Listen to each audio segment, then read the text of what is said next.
Sean Diddy Combs, now a convicted felon, is spending his first Christmas behind bars at the federal prison in Fort Dix, New Jersey. And as the disgraced music mogul stares down a multi-year prison sentence, continues to deal with ongoing civil litigation, and also has to deal with the fallout from a very highly publicized documentary on Netflix, we are taking a look at how we got here and what Combs can expect in terms of holiday celebrations. Welcome to Sidebar, presented by Law&Crime.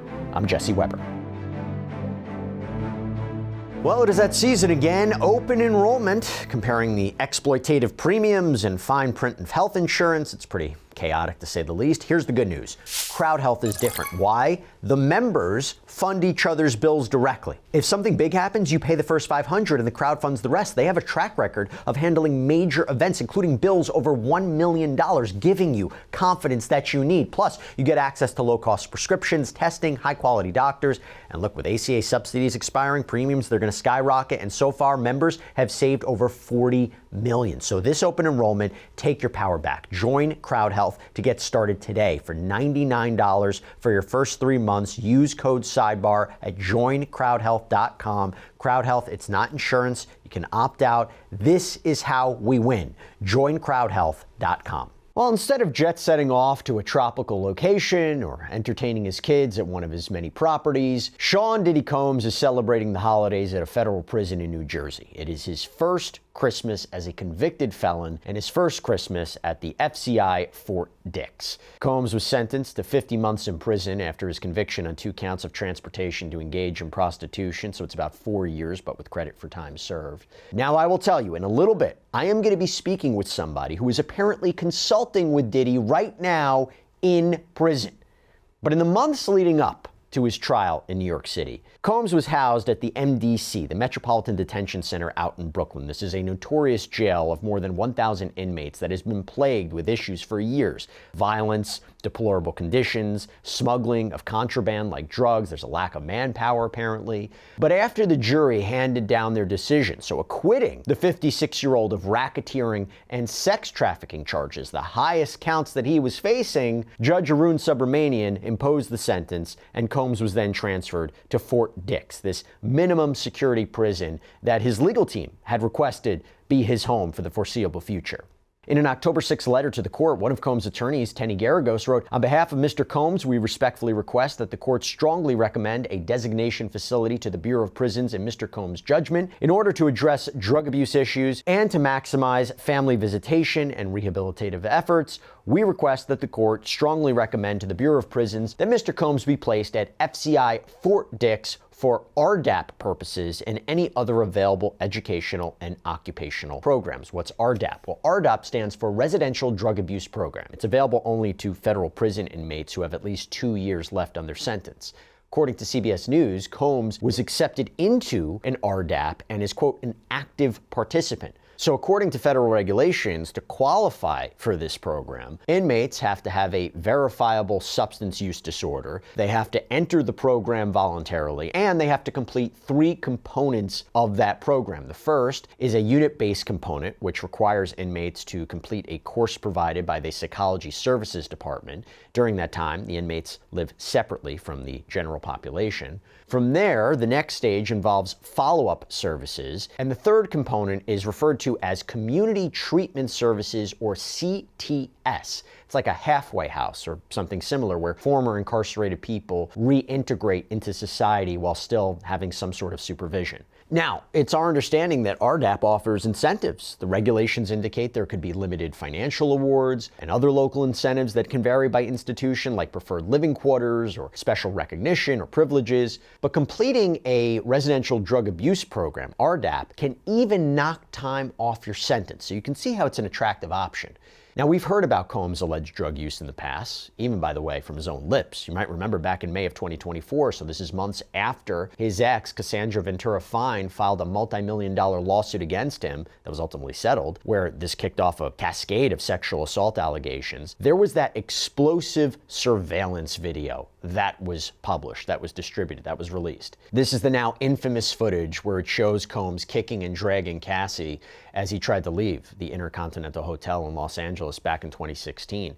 Cassie has contended that she was trying to escape from a so-called freak-off. You know, these prolonged marathon-like sex sessions where she was required to be intimate with a male sex worker or Combs, sometimes both, while high on drugs like ecstasy. But when Combs realized that she had left, he comes running down the hallway, only wearing a towel, apparently trying to bully Cassie into returning to the room. That is until hotel security intervened. Now, that video spread like wildfire. It was seen by people all over the world, and some members of the public who had previously stood behind Combs questioned Cassie's narrative in her lawsuit. There was a big change. Those who were saying, you know, these allegations of him being violent and abusive, they were total falsehoods, started to falter, right? Started to change once that video came out. And going back to what I was mentioning, it was at this point that Combs posted an apology video to Instagram where he talked about drug abuse. It's so difficult to reflect on the darkest times in your life. Sometimes you got to do that. I was up. I mean, I hit rock bottom, but I make no excuses. My behavior on that video is inexcusable. I take full responsibility for my actions in that video. I'm disgusted.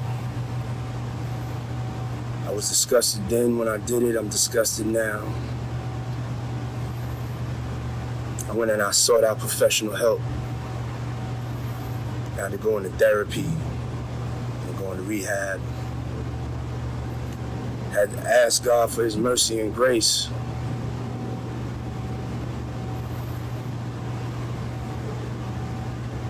I'm so sorry. But I'm committed to be a better man each and every day. I'm not asking for forgiveness. I'm truly sorry. And we also heard about Combs' drug use multiple times during his federal criminal trial. One of the witnesses called by the prosecution was Brendan Paul. He was accused of essentially being a, quote, drug mule for Sean Combs. This was after his arrest at Miami Opa-locka Airport in 2024. It was on the same day that Combs' properties in Miami and Los Angeles were raided by Homeland Security. Paul was found to be in possession of cocaine and marijuana-laced candy. Now, at trial, he testified that Combs had not instructed him to bring drugs onto the plane. Claims that he had just forgotten the drugs were in his bag. But he testified that it was loyalty that kept him from telling police the drugs weren't his. And when asked on the stand about how he feels about Sean Combs, he said it's complicated. As part of a plea deal, the charge for having the marijuana candy was dropped. Paul entered a drug diversion program, which is often offered to first-time offenders, and he was given immunity in exchange for his testimony. So nothing he said at trial could be used against him as long as it was truthful. During his testimony, Paul had this exchange with a prosecutor, quote, "Mr. Paul, were you ever instructed to obtain drugs for Mr. Combs?" "I was." "Who instructed you to obtain drugs for Mr. Combs?" "He did himself or other assistants." "What types of drugs did you buy from Mr. Combs?" "Marijuana, 2C, cocaine, ketamine, ecstasy." And when asked to explain what 2C is, he said it's basically just ketamine and some Molly in powder form dyed pink for the aesthetic. Later, the prosecution asked, "How did you and other assistants obtain drugs for Mr. Combs?" Paul replied, "We would text the drug dealer, and then the drug dealer would come to either of the homes." Now, I have to mention this as we're talking about Combs behind bars. There is something that could jeopardize Combs' admission to a drug treatment program. Bad behavior. There has been some back and forth about infractions that Combs has allegedly committed. You know, TMZ reported that Combs was caught with homemade alcohol, something that Combs' team has adamantly denied. Now, CBS News reports that it has seen Bureau of Prisons documents that show Combs was part of a three-way call in November, something that is not allowed because of concerns about things like witness tampering or conducting criminal business from inside the prison.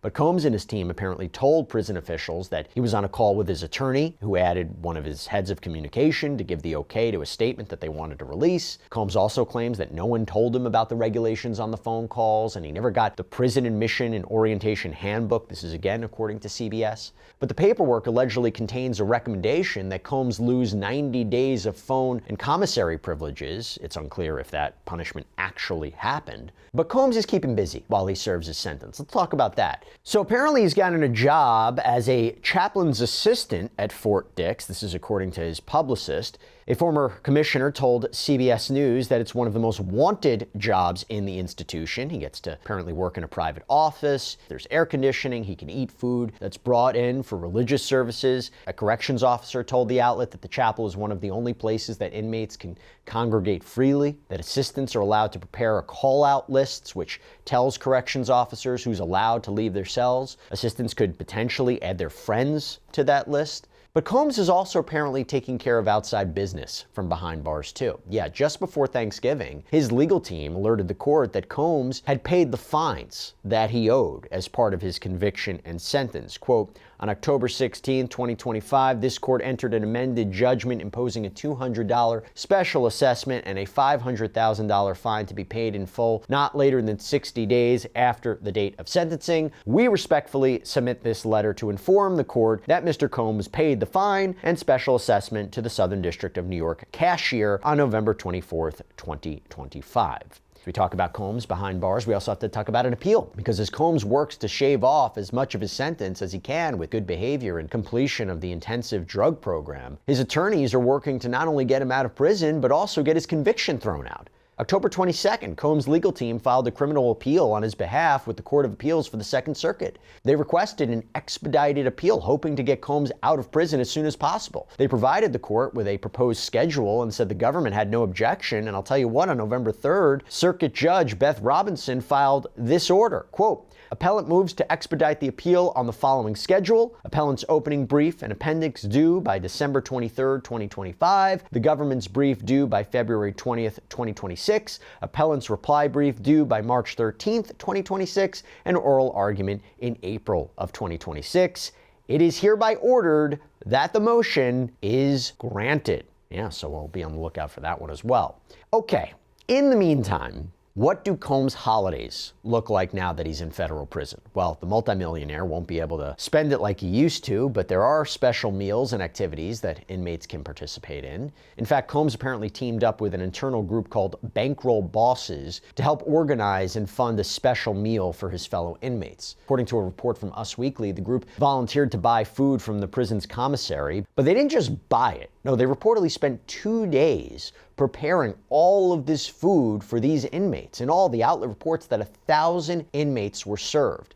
Now, Combs gave this quote to Us Weekly through his spokesperson, quote, Thanksgiving to me is about making sure other people eat. Everybody misses their family. People get depressed during the holidays. We just wanted to come together as a family and do our own thing.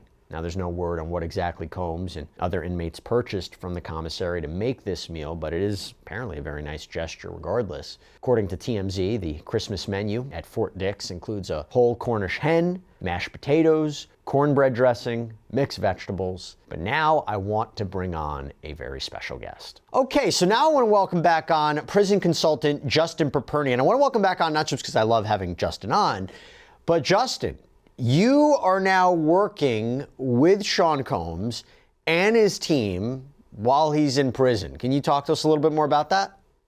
Well, I've had a connection through a mutual friend with Sean for many years. And when you're in custody, when you're sitting in segregation, it can change you and you want to learn. So our mutual friend a while back sent him a book called Earning Freedom that was written by my friend, Michael Santos, who I met in prison, who mentored me.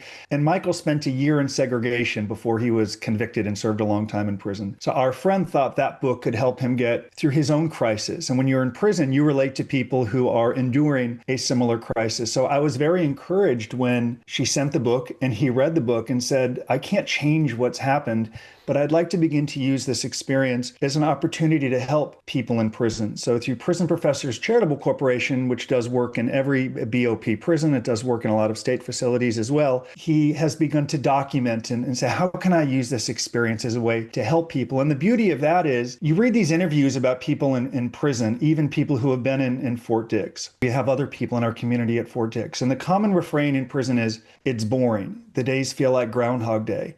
It doesn't have to be, right? It can be incredibly productive, and you can get there by learning from other people and beginning to document the journey. So that's how the relationship began. And it's really an emphasis on using the experience productively, recognizing you can't change what led to this 15-month sentence right now, but he can change how he responds. And when you do that, you bring a lot of meaning to your own prison term. The days don't feel long and boring. And you also begin to help other people. And regardless of how you feel about Sean Combs, you can't deny that he has an ability to inspire and help other people. And he's beginning to do that on the inside. And I think that's wonderful. So I'll always be grateful our friend sent him a copy of Earning Freedom, and he went through it, and he's learning from it. He's implementing the strategies we teach. What are some of the ways that he's helping? I mean, I mentioned before that he has this specific position as a chaplain's assistant, helped with Thanksgiving meals. What else is he doing to help his inmates? So there are some people in prison who they just continue to play the victim. It's not their fault. They've been harmed. The prosecutor's looking to advance their career. Everyone has an agenda, and it would have been a shame, I expressed to the team, if he didn't use the experience to focus on the good that he can do. So how can he be of value to people? When a prisoner is getting ready for their release from prison, do you know what it's like before you go home from prison, Jesse? Do you know the anxiety someone faces? They're scared. Yeah, they're scared. You're a convicted felon. You've been debanked. You can't get a license. You might not be able to get housing. You might be unemployable. You don't have a documented record that shows why you're a candidate for a second chance. So clearly, given his business skill set, his success, rather than lament about the unfairness and blame everybody, he said, I'm here. I'm going to use the experience productively. Well, how do you do that? You do what he began to do before he got even sentenced to prison. And I think his lawyers did a good job of expressing to the judge how he used his time in detention at MDC well by mentoring other prisoners. What would you like to do when you come home? Well, how do you develop that? How do you build that? What relationships do you need? What education do you need to develop? Is there value in documenting that journey? So when you come home, you just don't tell someone, I've earned a second chance. People are going to say, I want to see it. Help me understand it. So as I came to say, and I had confirmation of this before our team began to guide him through the nonprofit, he's helping people understand how they can use their time productively. He's using his business skill set in mind to help people use their prison term more productively. And I think that's wonderful. And it gets in the way of this message of it's boring. There's nothing you can do in prison. It's complete. Right. It's not true. It can be a really incredible productive experience if you find perspective and recognize there's value you can provide. No, I completely understand that. Did he give you, though, any indication about how he's doing there? Is he scared? Is he miserable? I mean, you talk about doing productive work, how it can make the days go by in a more positive way. But has he given you any indication about what his life is like there? There's no way to spin that being in prison is difficult. Being in a low security prison is hard. Being separated from your family is difficult. And spending time in prison during the holidays is hard. That's hard for any federal prisoner. So certainly there are sad and down days, but I think there's been this shift, and I think it's helped learning from people who have gone through it. Not me. I served 1 year in a minimum security camp 16 years ago. Like Sean, like me, can benefit from someone like Michael, who did 26 years and has such credibility inside of every single prison because he did it. Michael's touring all of these prisons. He'll speak at Fort Dix. Sean will be there. So rather than just lament over how sad it can be, and it can be for any prisoner, he's using the experience to be productive, avoiding problems, doing his job, exercising, managing your diet as best you possibly can. And then when you respond appropriately, you begin to focus on what remains. And I sort of think that's where he is, because on a 15-month sentence with time served in programming, it begins to hit you like this is going to be over pretty quickly. But a lot of my brothers on this inside, especially in a low security prison, Jesse, have 12, 15, 18 years left.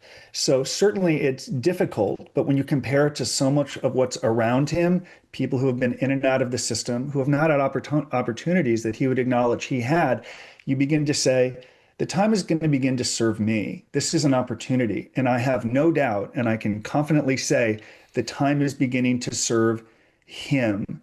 And in so doing, he's beginning to help other people. And I believe you're going to begin to see more documentation, what he's actually doing. So we're not just talking about it because it feels very good to say, I want to help people. What does that mean? I want to change people's lives. What does that mean?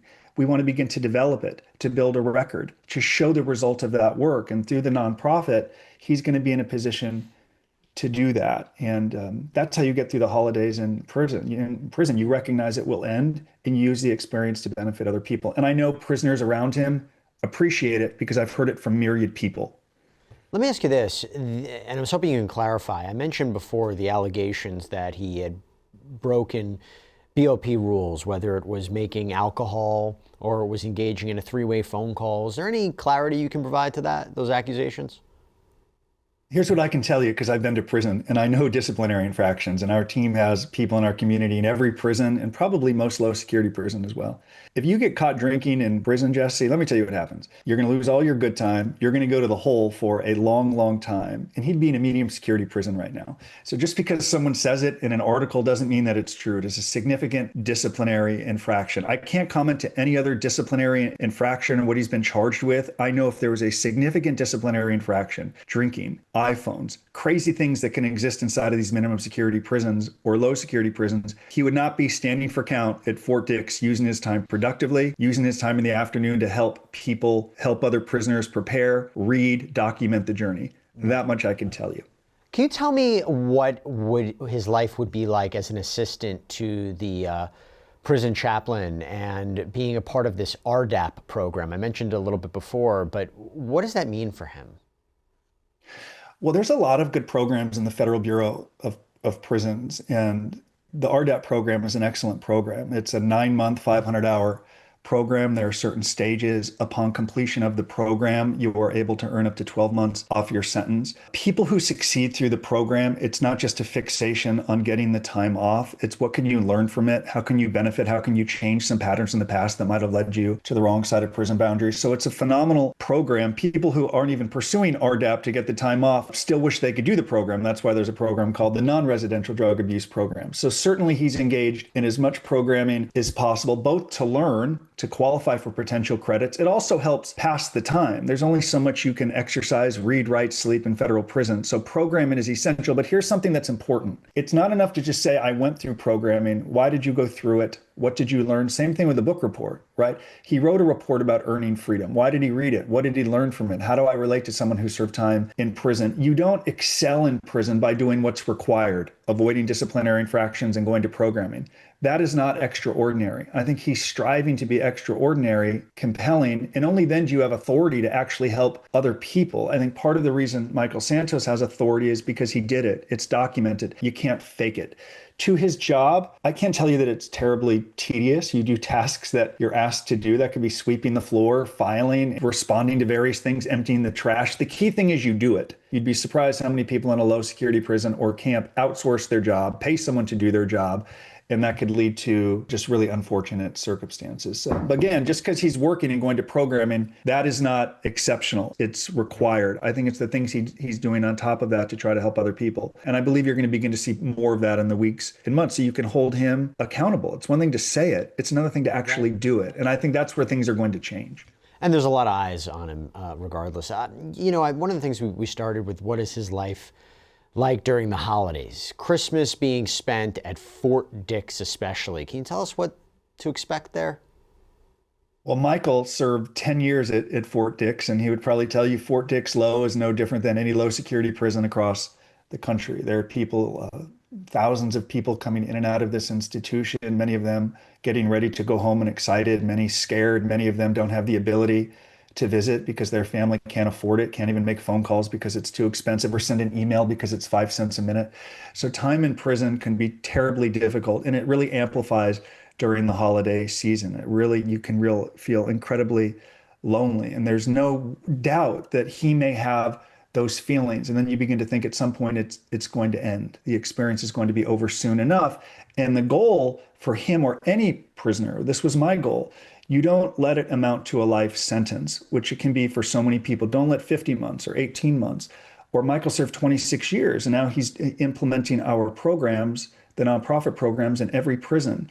You want to use the experience, productively, but there's no way to spend the holidays. It can feel lonely. It's very hard. Visitation is not always what it's cracked up to be in prison because you get bad news, right? We don't have money to pay the bills. There's tough things going on at home. You're a father. You're not here to lead visitation during the holidays, people think would be wonderful. It isn't always wonderful. So to the extent that he can adjust well and help others adjust well, it makes a brutal, awful situation more palatable. It's difficult to serve time and holidays in prison. I'm grateful I only had to do it once.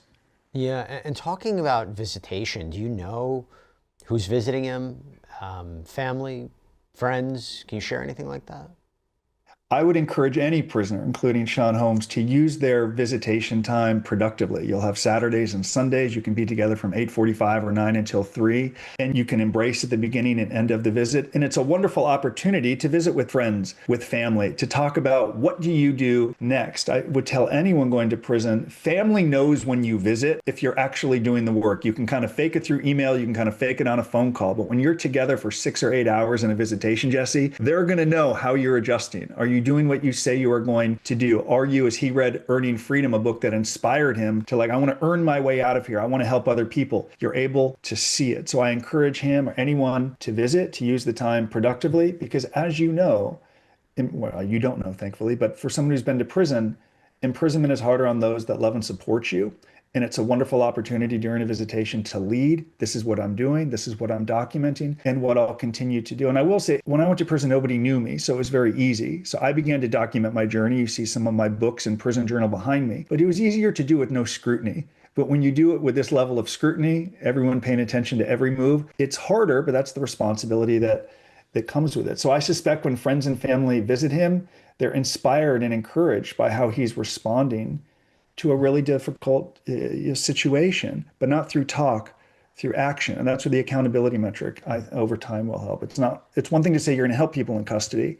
It's another thing to actually do it and document it. And like I said earlier, I suspect you'll see the results of that work. It's definitely a very, very good point that you made, that the people who have big family, big support system, friends on the outside, it can be incredibly difficult being away from them. There was one more part about this that I was curious about. A lot of people curious about it, is the celebrity aspect, right? So there should be known that Sean Combs is not the first celebrity to call Fort Dix home. You have Joe Giudice, who spent some time there. He, along with his then wife, Real Housewives of New Jersey star Teresa Giudice, they pleaded guilty in 2014 to bankruptcy, mail, wire fraud charges, a tax charge for Joe. Teresa was sentenced to 15 months in prison. Joe got 41 months. And after his release, according to Newsweek, he was deported back to Italy because he'd been brought to the United States as a baby by his parents, never got citizenship. But the outlet reports that Giudice has been relocated to the Bahamas.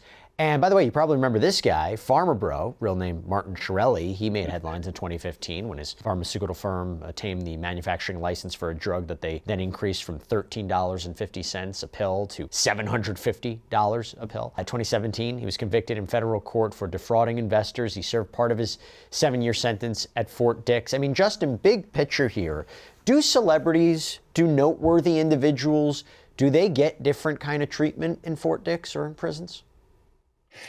It's harder to go to prison as a celebrity because you probably have half the population that are going to lionize and love you and admire you, including some staff. The other half of the population may loathe or hate you. We've worked with probably most celebrities who have gone in, and you find half are going to loathe and hate you because of the attention they may deduce. You got a shorter sentence because of the lawyers that you've hired, the relationships that you have, your access. Some prisoners, of course, aren't going to care. Some may be off-put that this high-profile prisoner is disrupting their routine.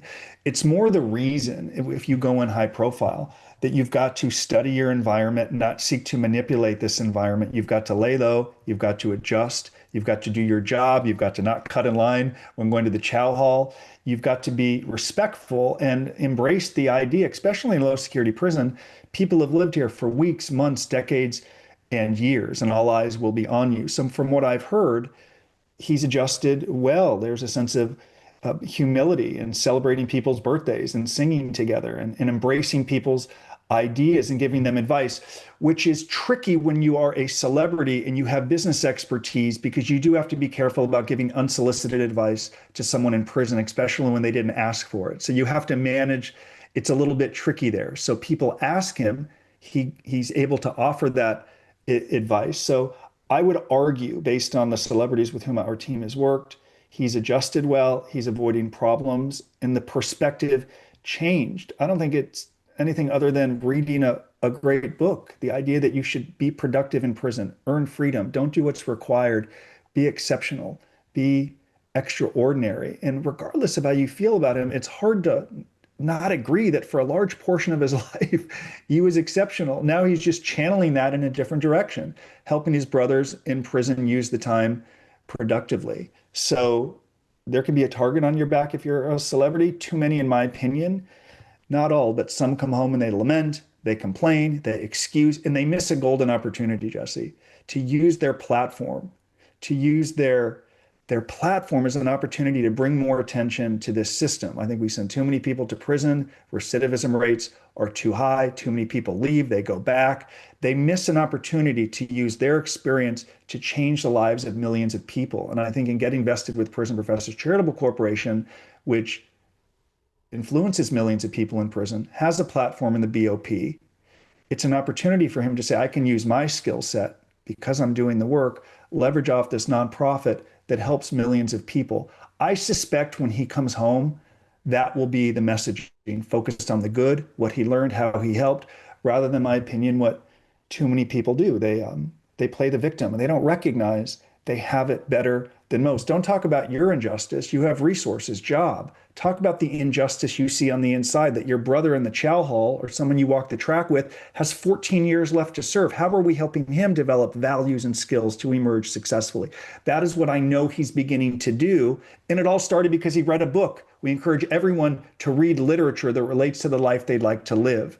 And I suspect he's going to do it. But like I tell everyone, we'll see accountability measures. Let's hold him and everyone going through this process accountable. Well, for now, Sean Combs' release is scheduled for June 4th, 2028. According to the Bureau of Prisons, we will see what happens next for him and his life behind bars. Justin Paperny, thank you so much for coming on.